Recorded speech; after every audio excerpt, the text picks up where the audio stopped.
एखाद्या दाव्यात सरकारी नोंदी पडताळून पाहणे महत्त्वाचे असते. त्यासाठी संबंधित सरकारी अधिकाऱ्याची साक्ष होणे गरजेचे असते. परंतु हे आपोआप होत नाही.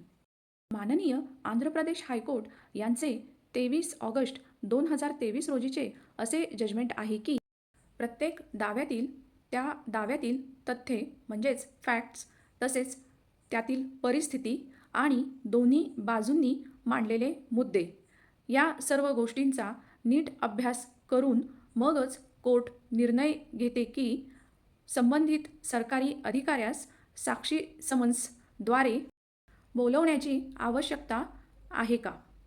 उदाहरणार्थ राम म्हणतो की नोंदी चुकीच्या आहेत, तलाठ्याला बोलवा, तो रेकॉर्ड दाखवेल.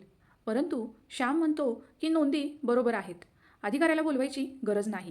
अशा वेळी ज्यावेळेस जमिनीच्या नोंदीसंबंधी वाद आहे आणि दोन्ही बाजूचे मुद्दे स्पष्ट आहेत, त्यावेळेस मेहरबान कोर्ट निर्णय देते की तलाठ्याला साक्षी समन्सद्वारे बोलवणे आवश्यक आहे. कारण तोच रेकॉर्ड आणू शकतो आणि मूळ नोंदी कशा झाल्यात याचा पूर्ण तपशील देऊ शकतो.